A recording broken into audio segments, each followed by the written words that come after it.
Well, stem cells are marketed as medical miracles for so many different health conditions. But what role do they play in fighting coronavirus? Our investigative producer, Leslie Marcus, reports on the COVID claims that could put consumers at risk. This is Florida, the state known for sunshine and stem cell clinics. Florida is one of the biggest hotbeds of for-profit stem cell clinics in the country.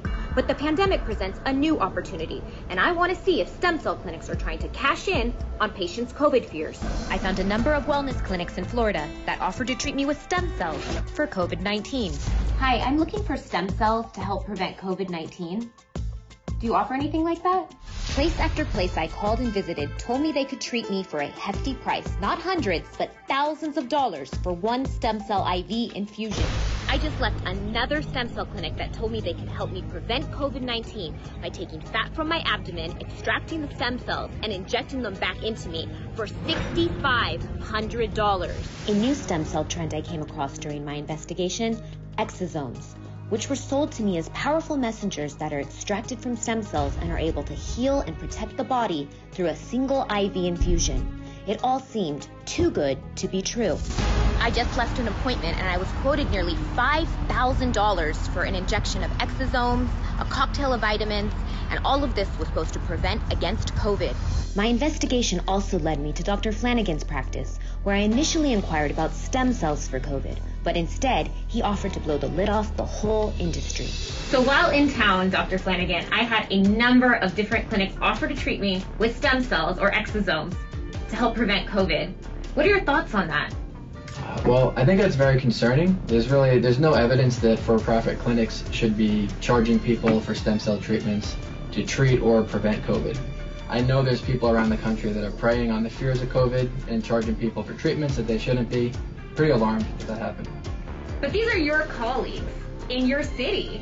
How do you feel about that? I'm definitely upset because this is a field, regenerative medicine, that has a lot of promise. If you follow the evidence and you do it the right way, we can really help people. But this is not one of those instances. But we're not talking pennies here. We're talking about thousands of dollars. That's what they quoted me for one treatment. They charge a lot of money for these treatments. They have ready-to-go vials sitting in the office that are easy to use. Have you heard complaints from your patients going to other places in town? I do. Have people felt like they've been scammed elsewhere? Yes.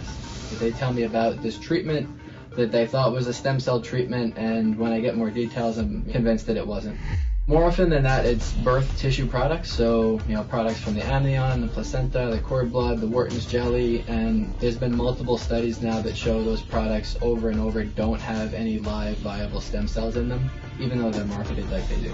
One of the selling points from the places that I visit is that these stem cells would have millions and millions of live stem cells for $5,000. Yeah, that's just not true. So they've studied multiple products from multiple companies, and none of them have live stem cells. Most of the products come from the same tissue banks, and they're just marketed differently by different companies. Ultimately, I would say they probably don't have any live cells.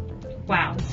There was a lot of conversations over the last 6 months with my colleagues around the country showing the marketing that's being done. People are scared of COVID. They'll do anything they can. Any advice to those out there who might encounter similar situations like I did? Follow the guidelines that are set up by the governing bodies. Talk to your primary care physicians, your hospitals. And then if you do run into any clinics that are promoting these fraudulent treatments, you can report them to the governing bodies in the state, like the medical board, the chiropractic board, and things like that.